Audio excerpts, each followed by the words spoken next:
오늘은 제가 먼저 좀 감사 말씀을 드리고 싶습니다. 해마다 이렇게 특별 새벽 기도가 있을 때 권사님들이 많이 섬겨주셔서 감사합니다. 새벽마다 이렇게 맛있는 또 간식과 아침을 이렇게 준비해 주셔서 감사드리고, 또 우리 안수 집사님들 일찍 일어나서 이렇게 기도로 대표 기도로 섬겨주셔서 감사를 드립니다. 덴마크 철학자 쉐렌 키르케고의 글에 나오는 이야기입니다. 어떤 도둑이 있었는데 큰 보석상에 들어가서 아무것도 훔치지 않았다고 합니다. 그런데 대신에 그 보석상에 진열된 모든 보석들의 가격표를 바꾸어 놓았다고 합니다. 값비싼 보석에 값싼 표를 붙여놓고 또 싸구려 보석에 엄청난 비싼 거를 갖다 붙여놓았습니다. 그럼 다음 날 어떻게 되었을까요? 큰 논란이 벌어졌다고 합니다. 그래서 싸구려가 비싸게 팔리고 비싼 보석은 헐값에 팔려나갔다고 합니다. 이것은 그 성경에 의하면은 마귀가 이 세상에서 한 일이 이 도둑과 같은 일을 했다라고 이제 성경에서는 우리에게 가르쳐주고 있습니다. 그래서 이 세상의 가치관들이 막 뒤바뀌어 가지고 이제 지혜를 잃어버린 인간들은, 어리석은 인간들은 분별력을 잃어버려서 무엇이 가치 있는지를 잘 판단하지를 못하게 된 거예요. 그래서 가치 있는 것을 가치 없는 것으로 생각하고 또 반대로 이렇게 생각하는 그런 사람들이 생겨나게 되었다라는 것입니다. 그래서 로마서 1장에서 말하는 것처럼 썩어지지 아니한 하나님의 영광을 썩어질 사람과 새와 짐승과 기어다니는 동물 모양의 우상으로 바꾸기도 했다라는 거죠. 하나님을 정말 귀한 하나님을, 믿음을, 이런 것들을 다른 것과 바꾸기도 한다는 것입니다. 그래서 사도 바울은 교회를 위해서 기도할 때 영적 분별력을 위해서 늘 기도를 하였습니다. 하나님의 백성이 되었다면 이제는 영적 분별력이 생겨서 하나님의 백성답게 바른 가치관을 가지고 또 깨끗하고 거룩한 삶을 살아야 하기 때문에 영적 분별력을 위해서 기도를 하고 있는 것입니다. 바울 서신을 통해서 우리는 바울의 가장 큰 관심은 복음 전파에 있다는 것을 알고 있습니다. 그래서 바울은 이제 선교사, 오늘날로 치면 선교사이기 때문에 가능하면 더 많은 지역에 더 많은 사람들에게 찾아가서 복음을 전하려고 했습니다. 그래서 그의 기도 제목도 아마 복음과 관련이 있겠죠. 그래서 이제 편지에 기도 부탁도 하는 경우도 많이 있었는데, 그의 기도 부탁을 들어보면 우선적인 기도 부탁은 전도의 문이 좀 열려지도록 기도해 달라고 했어요. 여러 지역에, 안 믿는 지역에도 좀 전도의 문이 열리도록 그런 기도 부탁을 하는 것을 볼 수 있습니다. 에베소서 6장 19절 20절에도 보면 개인적인 기도 부탁을 하면서 이런 말하죠. 또 나를 위하여 구할 것은 내게 말씀을 주사 나로 입을 열어 복음의 비밀을 담대히 알리게 하옵소서 할 것이니, 이 일을 위하여 내가 쇠사슬의 메인 사신이 된 것은 나로 이 일에 합당히 할 말을 담대히 하게 하려 하심이라. 또 골로새서 4장 3절 4절에서도 비슷한 부탁을 합니다. 또한 우리를 위하여 기도하되 하나님이 전도할 문을 우리에게 열어주사 그리스도의 비밀을 말하게 하시기를 구하라. 내가 이 일 때문에 매임을 당하였노라. 그리하면 내가 마땅히 할 말로써 이 비밀을 나타내리라. 그러니까 바울의 관심이 복음 전도에 있었고, 그래서 전도의 문이 좀 열려서 더 많은 사람에게 복음 전할 수 있도록, 한 영혼이라도 더 구원받았으면 좋겠다, 바울의 소원이었죠.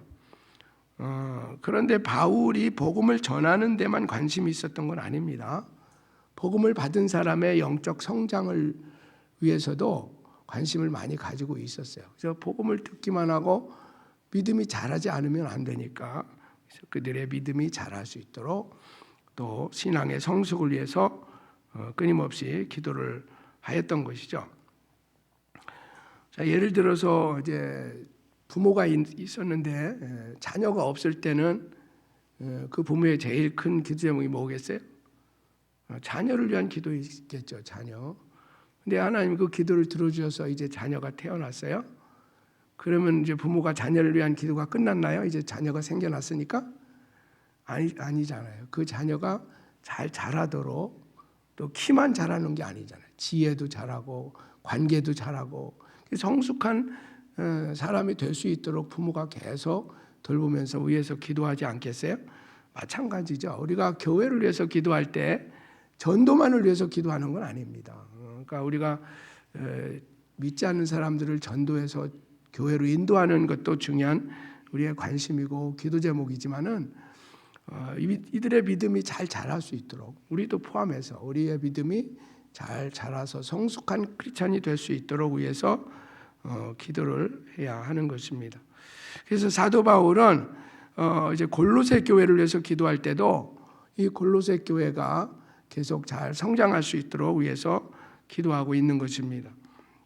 골로새 교회는 이제 성경에 나오는 다른 교회들처럼 바울이 직접 방문을 해서 전도해서 세워진 교회가 아닙니다.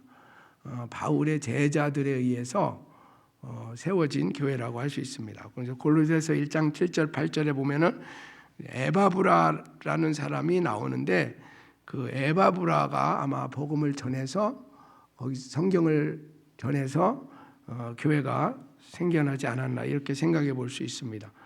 그리고 빌레몬서에 보면은 이 교회는 빌레몬이라는 사람의 집에서 시작된 교회가 아닌가 우리가 이렇게 추측해 볼 수 있습니다. 하여튼 바울이 가보진 않았지만 이 골로새 교회가 세워졌고 잘 성장하고 있다는 소식을 들으면서 그 교회에 편지를 써서 보낸 편지가 이제 바로 골로새서가 됩니다. 자, 바울은 골로새 교회 신앙의 성숙을 위해서 기도할 때 오늘 첫 번째로 기도하는 것은 모든 신령한 지혜와 총명에 하나님의 뜻을 아는 것으로 채우게 해주세요라는 기도를 하고 있습니다. 자, 9절 다시 한번 같이 읽어보죠. 시작. 이로써 우리도 듣던 날부터 너희를 위하여 기도하기를 그치지 아니하고 구하노니 너희로 하여금 모든 신령한 지혜와 총명에 하나님의 뜻을 아는 것으로 채우게 하시고. 아멘. 우리 인간적인 지혜로 하나님을 알 수 없고 또 하나님의 뜻을 잘 분별할 수 없기 때문에 하나님께서 신령한 지혜와 총명에 하나님의 뜻을 아는 것으로 채우게 해달라 이런 기도를 하고 있습니다. 에베소서 1장에도 보면 비슷한 기도가 나옵니다. 그 1장 17절에 19절에 보면은 지혜와 계시의 영을 주사 하나님을 알게 해 주십시오라는 기도를 하고 있습니다.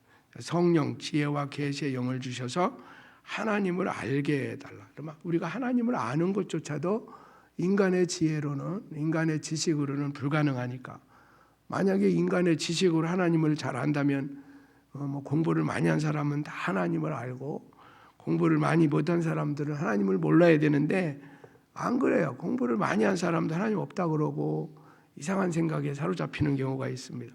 그러나 세상적인 공부는 하지 않았다 할지라도 하나님에 대해서 너무나 잘 알고 있고 하나님을 잘 믿고 사는 사람들이 있습니다. 그래서 지혜와 계시의 영을 주셔야 되겠다. 하나님께서 신령한 지혜와 총명이 하나님의 뜻을 아는 것으로 채우게 해주십시오. 이런 기도를 하고 있는 것입니다. 자, 에베소서 1장 17절 19절에 이제 오늘 이 기도와 비슷한 기도니까 한번 같이 읽어보기를 원합니다. 시작. 우리 주 예수 그리스도의 하나님 영광의 아버지께서 지혜와 계시의 영을 너희에게 주사 하나님을 알게 하시고 너희 마음의 눈을 밝히사 그의 부르심의 소망이 무엇이며 성도 안에서 그 기업의 영광의 풍성함이 무엇이며 그 힘의 위력으로 역사하심을 따라 믿는 우리에게 베푸시는 능력의 지극히 크심이 어떠한 것을 너희로 알게 하시기를 구하노라. 아멘. 그래서 하나님을 우리가 잘 알아야 되겠다. 하나님의 뜻을 잘 분별해야 되겠다. 근데 우리가 어떻게 하나님의 뜻을 잘 알 수 있습니까? 성경을 통해서 우리가 잘 아는 것처럼 성경 말씀을 통해서, 그리고 성령의 지혜를 통해서, 그러니까 성령의 어떤 깨달음을 통해서 우리가 하나님을 알고 하나님의 뜻을 분별할 수 있는 것입니다. 바울은 왜 교회를 위해서 기도할 때 이런 하나님의 뜻을 잘 분별하게 해달라고 기도할까요? 여러분 이 세상은 거짓으로 가득 차 있어요. 앞에서도 얘기했지만 마귀가 이렇게 가치관을 바꿔놓고 사람들이 분별력을 잃어버려서 무엇이 가치 있는지 가치가 없는지를 잘 모르고 사는 것입니다. 잘 속아요. 그 거짓 진리에 또는 이단과 이런 잘못된 가르침에 빠져드는 사람들도 많습니다. 그래서 바울은 우리 신앙생활에 있어서 신앙 성장에 있어서 하나님의 뜻을 분별하는 지혜를 갖는 것이 얼마나 중요한지를 알고 있기 때문에 그걸 위해서 먼저 기도하고 있는 겁니다. 그래서 여러분들도 교회를 위해서 기도할 때 우리 교회가 우리 성도들이 하나님께서 지혜와 계시형을 주시고 또 신령한 지혜를 주셔서 하나님의 뜻을 잘 분별할 수 있게 해주십시오. 하나님을 잘 알게 해주십시오. 우리가 그렇게 기도해야 될 줄로 믿습니다. 자, 두 번째 바울의 교회의 성숙을 위한 기도는 뭐냐면은 하나님 보시기에 합당한 삶을 살게 해 주십시오. 자, 10절 말씀 같이 읽어보죠. 10절 시작. 주께 합당하게 행하여 범사에 기쁘게 하고 모든 선한 일에 열매를 맺게 하시며 하나님을 아는 것에서 자라게 하시고. 아멘. 여기 보면은 주님의 주께 합당하게 행하게 해달라, 행함에 대해서 말씀하고 있습니다. 그래서 바울의 기도는 하나님의 뜻을 아는 것에 그치는 것이 아니라 알기만 하고 삶으로 나타나지 않으면 능력이 없으니까 그 아는 데 머무르지 않고 삶으로 나타나게 해주십시오. 실천하게 해주십시오. 행함이 있게 하여 주십시오. 그래서 열매가 있게 해주시고 하나님을 기쁘시게 하는 그런 신앙생활하게 해주십시오. 그리고 하나님을 아는 데 있어서 이렇게 체험적으로 하나님을 알고 그 지식이 자라가게 해주십시오라고 기도하고 있는 것입니다. 여러분 신앙 성숙을 위한 기도는 너무나 중요한 기도인데 우리가 너무나 기도라 그러면은 내 필요만을 구하는 기도에 빠져 있다 보니까 우리가 종종 이 신앙 성숙을 위해서 기도하는 것을 멈출 때가 있습니다. 또 교회적으로 보면은 전도가 너무나 중요하니까 전도에만 관심 있고 신앙 성장을 위해서 기도하지 않을 수도 있다라는 거예요. 그래서 우리가 다시 한번 오늘 말씀을 통해서 우리 신앙이 잘 자라는 것이 얼마나 중요한 문제고 그를 위해서도 기도해야 되겠다 하는 것을 깨닫게 되기를 바랍니다. 그래서 기도하실 때 우리의 믿음이 지식에만 머무르지 않게 해주시고 삶으로 이어질 수 있도록 열매 맺는 그런 신앙이 될 수 있도록 기도해야 될 줄로 믿습니다. 자, 세 번째로 바울의 교회의 성숙을 위한 기도가 뭐냐면은 하나님이 주시는 힘으로 고난을 당할지라도 능히 이겨낼 수 있게 해주십시오. 고난을 당한다 할지라도 그걸 기쁨으로 이겨낼 수 있게 해주십시오. 자, 11절 시작. 그의 영광의 힘을 따라 모든 능력으로 능하게 하시며 기쁨으로 모든 견딤과 오래 참음에 이르게 하시고. 아멘. 그 영광의 힘을 따라 모든 능력으로 능하게 하시고 하나님의 능력으로 능력 있게 해서 기쁨으로 모든 견딤과 오래 참음에 이르게 해달라.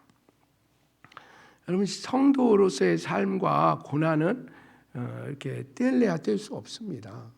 오히려 믿지 않는 사람들보다도 믿기 때문에 어떤 환난이 더 올 수도 있어요. 핍박이라는 것이 있잖아요. 믿지 않으면 핍박을 받지 않으니까 어떤 신앙 때문에 오는 핍박일 수도 있고 그냥 살면서 누구나 겪는 그런 고난일 수도 있습니다.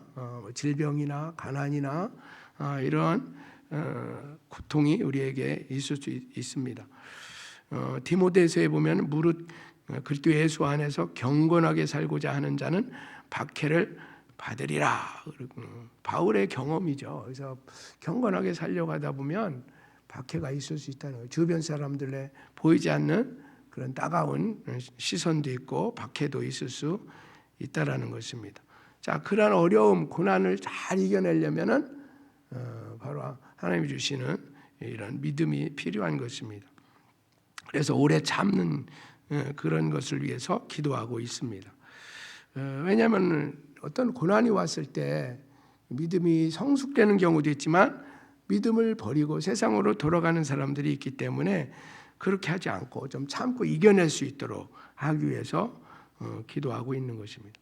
그래서 오래 참는 것은 우리가 누구를 사랑한다면 그 사랑의 표시로도 오래 참는 것이 있고 또 성령의 열매이기도 하죠. 그래서 성령 열매 가운데 하나가 오래 참는 것입니다. 오래 참는 거 별거 아닌 것 같지만 그냥 소극적인 것 같고, 그런데 오래 참다 보면 승리합니다. 항상 참는 사람이 이기게 되어 있어요. 여러분도 이런 인내를 통해서 신앙의 성숙을 이룰 수 있기를 주님의 이름으로 축원합니다. 자, 네 번째로 이제 결국 모든 일에 감사하는 신앙을 갖게 해달라고 기도하고 있습니다. 빛 가운데서 성도의 기업에 합당하게 하시는 하나님께 감사하게 해달라. 12절에 그렇게 기도하고 있죠. 12절 시작. 우리로 하여금 빛 가운데서 성도의 기업의 부문을 얻기에 합당하게 하신 아버지께 감사하게 하시기를 구하노라.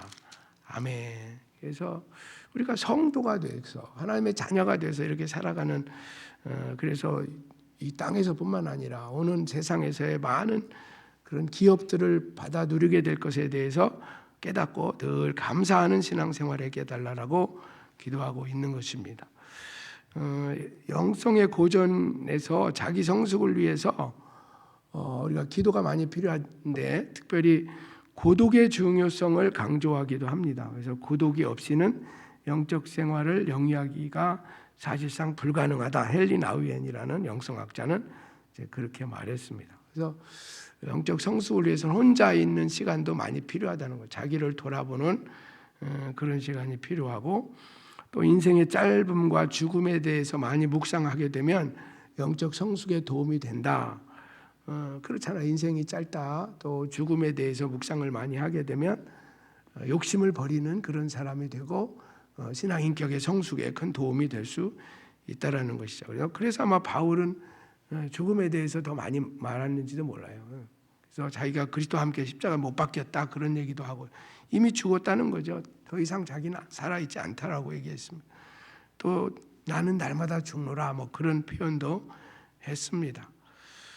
자, 바울은 교회 성숙을 위해서 기도하고 나서 예수님을 찬양하는 글로 글을 이어가고 있습니다. 우리가 왜 교회 성숙을 위해서 기도하고 갑자기 예수님을 찬양할까? 별로 연결이 되지 않는 것 같긴 한데 이유가 있다라고 저는 생각을 해요. 그래서 우리가 교회의 성숙을 위해서 기도하고 우리 신앙의 성숙을 위해서 기도가 많이 필요한데, 이 땅에서 우리에게 성숙한 삶이 무엇인지를 온전하게 보여주신 분은 우리 구주 예수님밖에 없다는 그런 의미도 있어요. 그리고 우리가 정말 성숙한 사람이 되려면 예수님을 본받아야 된다. 모든 점에서 예수님을 본받아야 한다는 것을 우리에게 가르쳐주고 있는 것입니다. 먼저 바울은 예수님 통해서 우리가 구원을 받았다라는 것을 강조하고 있습니다. 13절, 14절 한번 같이 읽어보겠습니다. 시작. 그가 우리를 흑암의 권세에서 건져내사 그의 사랑의 아들의 나라로 옮기셨으니 그 아들 안에서 우리가 속량 그 죄 사함을 얻었도다. 아멘. 우리가 누구 때문에 구원받았다고요? 예수님. 예수님이 우리를 흑암에서 광명한 빛의 세계로 우리를 옮겨주셨다는 거죠. 이제는 더 이상 어두움의 자녀가 아니라는 것입니다. 예수님이 십자가로서 그 일을 이루어 주신 것이죠. 자, 그럼 예수님은 어떤 분이냐? 예수님은 우리가 생각하고 상상하는 그 이상이신 분이라는 것입니다. 자, 15절에 보니까 그는 보이지 않는 하나님의 형상임이라고 했습니다. 15절 시작. 그는 보이지 아니하는 하나님의 형상이시요 모든 피조물보다 먼저 나신 이시니. 아멘. 그래서 이제 16절에 보면 그는 만물의 창조자고 만물의 보존자다. 만물보다 다 먼저 계신 분이라는 거예요. 자, 16절, 17절 같이 읽습니다. 시작. 만물이 그에게서 창조되되 하늘과 땅에서 보이는 것들과 보이지 않는 것들과 혹은 왕권들이나 주권들이나 통치자들이나 권세들이나 만물이 다 그로 말미암고 그를 위하여 창조되었고, 또한 그가 만물보다 먼저 계시고 만물이 그 안에 함께 섰느니라. 아멘. 우리 눈에 보이는 모든 것, 보이지 않는 모든 것, 이 세상에 존재하는 모든 것은 다 누구로 말미암아 창조되었다는 거예요? 예수 그리스도. 물론 하나님 아버지 창조주시면 예수님도 2000년 전에 갑자기 태어나서 사셨던 분이 아니라 만세 전에 벌써 계셨고 창조주로 계시던 분이 구원을 위해서 이 땅에 오셨다고 선포하고 있는 것입니다. 뿐만 아니라 교회의 머리가 되신다는 거예요. 할렐루야. 자, 18절 같이 읽어보죠. 시작. 그는 몸인 교회의 머리시라. 그가 근본이시요 죽은 자들 가운데서 먼저 나신 이시니 이는 친히 만물의 으뜸이 되려 하심이요. 아멘. 그리고 이 모든 위대한 일들을 다 뭘 이루셨느냐? 우리의 구원은 십자가로 이루었다. 20절 같이 읽어봅니다. 시작. 그의 십자가의 피로 화평을 이루사 만물 곧 땅에 있는 것들이나 하늘에 있는 것이 그로 말미암아 자기와 화목하게 되기를 기뻐하심이라. 아멘. 십자가로 화평을 이루셨다는 거예요. 그래서 하나님과 화평, 또 이웃과의 화평, 그래서 교회의 머리가 되신 우리 주님. 왜 바울이 교회의 신앙의 성숙을 위해서 기도하고 나서 예수님을 제시했냐면은 예수님이 우리의 모델이 되기 때문에 모든 면에서 예수님은 우리를 인도하시는 분이라는 것입니다. 그래서 우리가 겸손해야 되는데 예수님처럼 겸손하면 된다는 것입니다. 우리가 다른 사람을 섬기며 살아야 되는데 성숙한 신앙인은 섬기는 삶을 살잖아요. 예수님이 섬김의 본을 보여주셨다고 말씀하고 있습니다. 제자들의 발을 찢어주신 사건 기억할 거예요. 우리가 오래 참음, 인내에 대해서 인내가 우리를 성숙하게 한다 그랬는데 인내의 본을 보이신 분이 누구예요? 예수님이세요. 예수님은 십자가도 참으셨어요. 자, 히브리서 12장 2절 우리도 이 말씀을 잘 기억해야 되는데 시작. 믿음의 주요 또 온전하게 하시는 이 예수를 바라보자. 그는 그 앞에 있는 기쁨을 위하여 십자가를 참으사 부끄러움을 개의치 아니하시더니 하나님 보좌 우편에 앉으셨느니라. 아멘. 우리가 예수님을 바라보면서 우리도 십자가를 우리 각자에게 주어진 어떤 십자가가 있다면 그걸 잘 참아야 된다는 거예요. 예수님이 그거를 우리에게 본을 보여주신 것입니다. 그래서 우리가 어떻게 하면 성숙한 신앙이 될 수 있는가? 성숙하신 예수님을 본받으면 돼요. 예수님이 어떻게 행하셨나를 잘 보시면 돼요.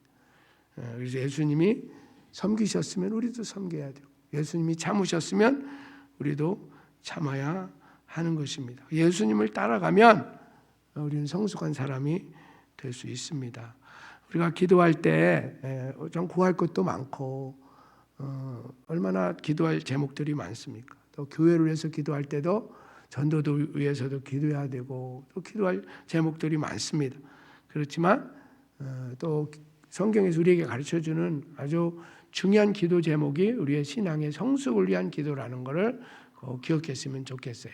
그래서 여러분의 신앙 성숙을 위해서 또 자녀들의 신앙 성숙을 위해서 또 우리 교회의 성숙을 위해서 기도해서 하나님을 기쁘시게 하는 그런 저와 여러분 우리 교회가 되기를 주님의 이름으로 축원합니다.